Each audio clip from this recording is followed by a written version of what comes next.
Hassan JDS ticket ಗುದ್ದಾಟಕ್ಕೆ ಗುರುವಾರ ಅಥವಾ ಶುಕ್ರವಾರ ಅಂತಿಮ ತೆರೆ ಬೀಳಲಿದೆ.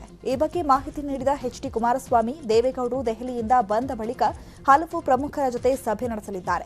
ಇದಾದ ಬಳಿಕ ಫೈನಲ್ ಮಾಡ್ತೀವಿ ಅಂತ ಹೇಳಿದ್ದಾರೆ. ಇನ್ನು ವಿಧಾನಸಭಾ ಚುನಾವಣಾ ಕಾವು ದಿನದಿಂದ ದಿನಕ್ಕೆ ಜೋರಾಗ್ತಾ ಇದ್ದಂತೆ ಹೊಂದಾಣಿಕೆ ಪಾಲಿಟಿಕ್ಸ್ ಸದ್ದು ಮಾಡೋದಕ್ಕೆ ಶುರುವಾಗಿದೆ. ಕಾಂಗ್ರೆಸ್ ಹಾಗೂ ಬಿಜೆಪಿ ಚುನಾವಣಾ ಒಪ್ಪಂದ ಮಾಡಿಕೊಂಡಿವೆ ಅಂತ ಮಾಜಿ ಸಿಎಂ ಎಚ್.ಡಿ. ಕುಮಾರಸ್ವಾಮಿ ಬಾಂಬ್ ಹಾಕಿದ್ದಾರೆ.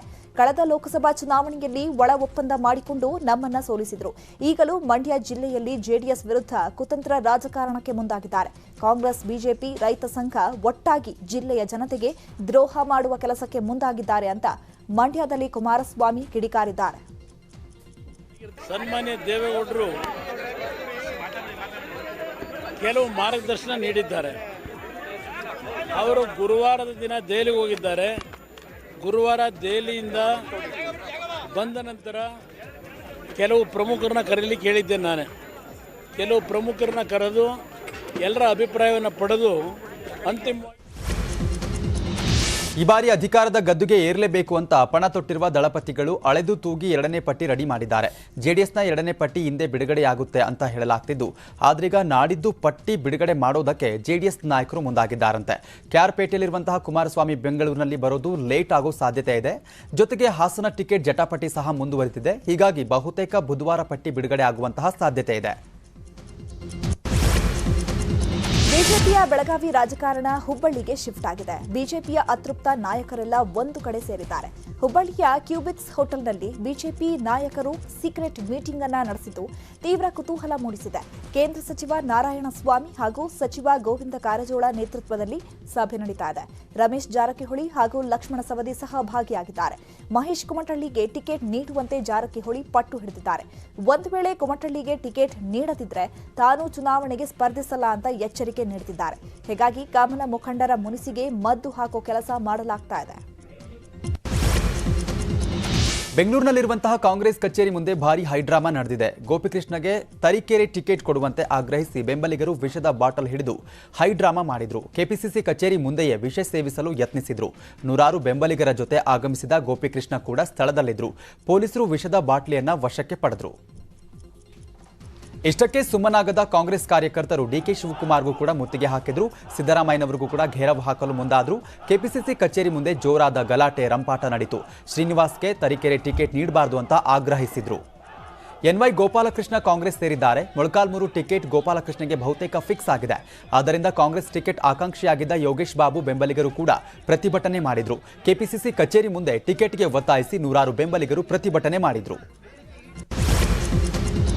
ಬಿಜೆಪಿಯ ಹಿರಿಯ ನಾಯಕ ಆಯನೂರು ಮಂಜುನಾಥ್ ಮೇಲ್ಮನೆ ಸದಸ್ಯತ್ವಕ್ಕೆ ರಾಜೀನಾಮೆ ನೀಡುವುದಾಗಿ ಘೋಷಿಸಿದ್ದಾರೆ. ಜೊತೆಗೆ ಶಿವಮೊಗ್ಗ ನಗರ ಕ್ಷೇತ್ರದಿಂದ ಕಣಕ್ಕಿಳಿಯುವುದಾಗಿ ತಿಳಿಸಿದ್ದಾರೆ. ಶಿವಮೊಗ್ಗದಲ್ಲಿ ಮಾತನಾಡಿದ ಆಯನೂರು, ಹಾಲಿ ಶಾಸಕ ಕೆಎಸ್ ಈಶ್ವರಪ್ಪ ವಿರುದ್ಧ ಹರಿಹಾಯ್ದರು. ನೀವು ಎಲೆಕ್ಷನ್ಗೆ ನಿಲ್ಲಬಾರದು, ತಾಕತ್ತಿದ್ರೆ ಮಗನನ್ನ ನಿಲ್ಲಿಸಿ ಗೆಲ್ಲಿಸಿ ಅಂತ ಸವಾಲ್ ಹಾಕಿದ್ದಾರೆ. ಅಲ್ಲದೆ ಯಾರೇ ನಿಂತರೂ ಅವರ ವಿರುದ್ಧ ಕಣಕ್ಕಿಳಿಯುವುದು ಖಚಿತ ಅಂತ ಹೇಳಿದ್ದಾರೆ. ಕೆಎಸ್ ಈಶ್ವರಪ್ಪ ಬಹಿರಂಗವಾಗಿ ಕ್ಷಮೆ ಕೇಳುವಂತೆ ಆಯನೂರು ಮಂಜುನಾಥ್ ಆಫರ್ ಕೊಟ್ಟಿದ್ದಾರೆ. ಅವ್ನ್ಯಾವ ಲೆಕ್ಕ ಅಂತ ನನಗೆ ಅವತ್ತು ಹೇಳಿದ್ರೆ ಬಹಿರಂಗವಾಗಿ ಕ್ಷಮೆ ಕೇಳಿ ನಿಮ್ಮನ್ನ ಬಿಡ್ತೇನೆ ಅಂತ ಈಶ್ವರಪ್ಪಗೆ ಆಫರ್ ಕೊಟ್ಟಿದ್ದಾರೆ. ಪ್ರಧಾನಿ ನರೇಂದ್ರ ಮೋದಿ 2ರಿಂದ 8ರವರೆಗೆ ಕರ್ನಾಟಕದಲ್ಲೇ ಇದ್ದು ಎಲೆಕ್ಷನ್ಗೆ ಭರ್ಜರಿ ಪ್ಲಾನ್ ಮಾಡಲಿದ್ದಾರೆ. ಮೇ 2ನೇ ತಾರೀಕಿಂದ 8ನೇ ತಾರೀಕುವರೆಗೂ ಬರ್ತಾರೆ. ಇನ್ನು ಅಮಿತ್ ಶಾ 20 ದಿನ ರಾಜ್ಯದಲ್ಲೇ ಠಿಕಾಣಿ ಹೂಡಿ ಚುನಾವಣೆ ಗೆಲ್ಲೋದಕ್ಕೆ ತಂತ್ರವನ್ನ ಮಾಡಲಿದ್ದಾರೆ. ಅಮಿತ್ ಶಾಗಾಗಿ ವಿಶೇಷ ಕೊಠಡಿ ಕೂಡ ಈಗಾಗಲೇ ರೆಡಿಯಾಗಿದೆ. ಉತ್ತರ ಪ್ರದೇಶ ಮುಖ್ಯಮಂತ್ರಿ ಯೋಗಿ ಆದಿತ್ಯನಾಥ್ ಕೂಡ ಆದಿಚುಂಚನಗಿರಿ ಮಠದಲ್ಲಿ ವಾಸ್ತವ್ಯ ಹೂಡಲಿದ್ದಾರೆ. ಪ್ರಧಾನಿ ಮೋದಿ ಬರೋಬ್ಬರಿ 20 ಬಾರಿ ರಾಜ್ಯಕ್ಕೆ ಬರ್ತಾರೆ. ಮೋದಿ, ಅಮಿತ್ ಶಾ ಹಾಗೂ ರಾಷ್ಟ್ರೀಯ ಅಧ್ಯಕ್ಷ ಜೆಪಿ ನಡ್ಡಾ ಮತ್ತು ಬೇರೆ ಬೇರೆ ರಾಜ್ಯಗಳ ಮುಖ್ಯಮಂತ್ರಿಗಳು ಬರ್ತಾರೆ. ಎಲ್ಲ ಜಿಲ್ಲೆಗಳಿಗೆ, ಎಲ್ಲ ಪ್ರದೇಶಗಳಿಗೆ ರಾಷ್ಟ್ರೀಯ ನಾಯಕರನ್ನ ಕಳಿಸಿಕೊಡ್ತೇವೆ ಅಂತ ಬಿಜೆಪಿ ರಾಜ್ಯಾಧ್ಯಕ್ಷ ನಳಿನ್ ಕುಮಾರ್ ಕಟೀಲ್ ಹೇಳಿದ್ದಾರೆ. ಚಿತ್ರದುರ್ಗದಲ್ಲಿ ಕಾಂಗ್ರೆಸ್ ಟಿಕೆಟ್ ಫೈಟ್ ದಿನೇ ದಿನೇ ಜೋರಾಗ್ತಾ ಇದೆ. ಕಾಂಗ್ರೆಸ್ ಟಿಕೆಟ್ ಮೇಲೆ ಎಸ್ಕೆ ಬಸವರಾಜನ್ ಕಣ್ಣಿಟ್ಟಿದ್ದು ಪತಿಗೆ ಟಿಕೆಟ್ ಕೊಡಿಸೋದಾಗಿ ಪತ್ನಿ ಸೌಭಾಗ್ಯ ಬಸವರಾಜನ್ ಲಾಬಿ ಮಾಡ್ತಿದ್ದಾರೆ ಅನ್ನೋ ಆರೋಪ ಕೇಳಿ ಬರ್ತಾ ಇದೆ. ಬಾಗಲಕೋಟೆ ಜಿಲ್ಲೆಯ ತೇರದಾಳ ಕ್ಷೇತ್ರದಲ್ಲಿ ಕಾಂಗ್ರೆಸ್ ಟಿಕೆಟ್ ಫೈಟ್ ನಿಲ್ಲೋ ಹಾಗೆ ಕಾಣಿಸ್ತಾ ಇಲ್ಲ. ಮಾಜಿ ಸಚಿವೆ ಉಮಾಶ್ರೀ ವಿರುದ್ಧ ತೇರದಾಳ ಕ್ಷೇತ್ರದಲ್ಲಿ ಪ್ರತಿಭಟನೆ ಜೋರಾಗ್ತಿದೆ. ಉಮಾಶ್ರೀಗೆ ಈ ಬಾರಿ ಟಿಕೆಟ್ ಕೊಡಬಾರದು ಅಂತ ಕಾಂಗ್ರೆಸ್ ಕಾರ್ಯಕರ್ತರು ಬೀದಿಗಿಳಿದಿದ್ದಾರೆ. ಶಿಗ್ಗಾಂವಿ ಕ್ಷೇತ್ರದಿಂದಲೇ ಈ ಬಾರಿ ಸ್ಪರ್ಧೆ ಮಾಡ್ತೀನಿ ಅಂತ ಹೇಳುವ ಮೂಲಕ ಸಿಎಂ ಬಸವರಾಜ ಬೊಮ್ಮಾಯಿ ಕ್ಷೇತ್ರ ಗೊಂದಲದ ಬಗ್ಗೆ ಸ್ಪಷ್ಟನೆ ನೀಡಿದ್ದಾರೆ. ಸಿಎಂ ಬೊಮ್ಮಾಯಿ ಕ್ಷೇತ್ರ ಬದಲಿಸುತ್ತಾರೆ ಎಂಬ ವದಂತಿ ಹರಡಿತ್ತು. ಆದ್ರಿಂದ ಬೊಮ್ಮಾಯಿ ಎಲ್ಲ ಗೊಂದಲಗಳಿಗೆ ತೆರೆ ಎಳೆದಿದ್ದಾರೆ. ಮತದಾರರ ಮನ ಸೆಳೆಯೋ ಭರದಲ್ಲಿ ಮಾಜಿ ಸಚಿವ ಗಾಲಿ ಜನಾರ್ದನ ರೆಡ್ಡಿ ಚುನಾವಣಾ ನೀತಿ ಸಂಹಿತೆ ಉಲ್ಲಂಘನೆ ಮಾಡಿದ್ದಾರೆ. ಚಿಕ್ಕೋಡಿಯ ಕೆಆರ್ಪಿ ಪಕ್ಷದ ಸಮಾವೇಶದಲ್ಲಿ ಮಾತನಾಡಿದ ಜನಾರ್ದನ ರೆಡ್ಡಿ 5 ಕೋಟಿ ವೆಚ್ಚದಲ್ಲಿ ಹೊಲಿಗೆ ಯಂತ್ರದ ಟ್ರೈನಿಂಗ್ ಸೆಂಟರ್ ಪ್ರಾರಂಭ ಮಾಡ್ತೀನಿ ಅಂತ ಹೇಳಿದ್ದಾರೆ.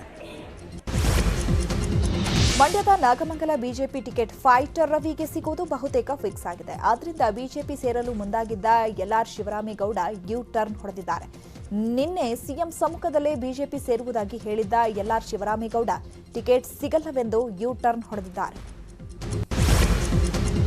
ಹಾವೇರಿ ಕಾಂಗ್ರೆಸ್ಗೆ ರಿವರ್ಸ್ ಆಪರೇಷನ್ ಭೀತಿ ಎದುರಾಗಿದೆ. ಬಿಸಿ ಪಾಟೀಲ್ ಮಣಿಸಲು ಕಾಂಗ್ರೆಸ್ಸಿಗರು ಯುಬಿ ಬಣಕರ್ರನ್ನ ಬಿಜೆಪಿಯಿಂದ ಕರೆತಂದಿದ್ದಾರೆ. ಹೀಗಾಗಿ ಹಿರೇಕೆರೂರು ಮಾಜಿ ಶಾಸಕ ಎಚ್ಬಿ ಬನ್ನಿಕೋಡ್ಗೆ ಬಿಜೆಪಿ ಗಾಳ ಹಾಕಿದೆ. ಸಿದ್ದರಾಮಯ್ಯ ಮತ್ತೆ ಸಿಎಂ ಆಗಬೇಕು. ಶಹಾಪುರ ಕ್ಷೇತ್ರದಲ್ಲಿ ಶರಣ ಬಸಪ್ಪಗೌಡ ದರ್ಶನಾಪುರ ಗೆದ್ದು ಮಂತ್ರಿ ಆಗಬೇಕೆಂದು ಶಾಸಕ ದರ್ಶನಾಪುರ ಅಭಿಮಾನಿಗಳು ಹರಕೆ ಹೊತ್ಕೊಂಡಿದ್ದಾರೆ. 10 ಕಿಲೋಮೀಟರ್ ಕಾಲ್ನಡಿಗೆ ಮೂಲಕ ಅಯ್ಯಪ್ಪನ ದರ್ಶನ ಮಾಡಿ ತುಪ್ಪದ ಕಾಯಿಯ ಹಿರಿಮುಡಿ ಹೊತ್ತು ಹರಕೆ ತೀರಿಸಿದ್ದಾರೆ. ಇನ್ನು ಸಿದ್ದರಾಮಯ್ಯ ಕೋಲಾರದಿಂದಲೂ ಸ್ಪರ್ಧಿಸುತ್ತಾರೆ ಅನ್ನೋ ವಿಷಯದ ಬಗ್ಗೆ ಮಾಜಿ DCM doctor G Parameshwar react ಮಾಡಿದ್ದಾರೆ. ನಾಳೆ ಸೆಂಟ್ರಲ್ ಎಲೆಕ್ಷನ್ ಕಮಿಟಿ ಸಭೆ ಇದೆ, ಅಲ್ಲಿ ಎಲ್ಲವೂ ತೀರ್ಮಾನ ಆಗುತ್ತೆ ಅಂತ ಹೇಳಿದರು. ಬೆಳಗಾವಿ ಕಾಂಗ್ರೆಸ್ನಲ್ಲಿ ಟಿಕೆಟ್ ಫೈಟ್ ಜೋರಾಗಿದೆ. ಇದರ ಮಧ್ಯೆ ಜಿಲ್ಲಾ ಕಾಂಗ್ರೆಸ್ ಕಚೇರಿಗೆ ಮಾಟ ಮಂತ್ರ ಮಾಡಲಾಗಿದೆ. ಕಾಂಗ್ರೆಸ್ ಕಚೇರಿ ಬಳಿ ಮಂತ್ರಿಸಿದಂತ ಅಕ್ಕಿ, ಕುಂಕುಮ, ನಿಂಬೆಹಣ್ಣು, ಒಡೆದ ಮೊಟ್ಟೆ ಸೇರಿದಂತೆ ಹಲವು ವಸ್ತುಗಳು ಪತ್ತೆಯಾಗಿವೆ. ಕೋಲಾರದಲ್ಲಿ ಇದೇ ಏಪ್ರಿಲ್ 9ರಂದು ನಡೆಯಬೇಕಿದ್ದ ಕಾಂಗ್ರೆಸ್ನ ಜೈ ಭಾರತ್ ಸಮಾವೇಶ ಮತ್ತೆ ಮುಂದೂಡಿಕೆಯಾಗಿದೆ. ಈ ಹಿಂದೆ ಏಪ್ರಿಲ್ 5ರಂದು ರಾಹುಲ್ ಗಾಂಧಿ ಸಮಾವೇಶ ನಡೆಸೋದಕ್ಕೆ ಕಾಂಗ್ರೆಸ್ ನಾಯಕರು ಪ್ಲಾನ್ ಮಾಡಿದ್ರು. ಆದರೆ ಅದನ್ನ ಏಪ್ರಿಲ್ 9ಕ್ಕೆ ಮುಂದೂಡಿಕೆ ಮಾಡಲಾಗಿತ್ತು.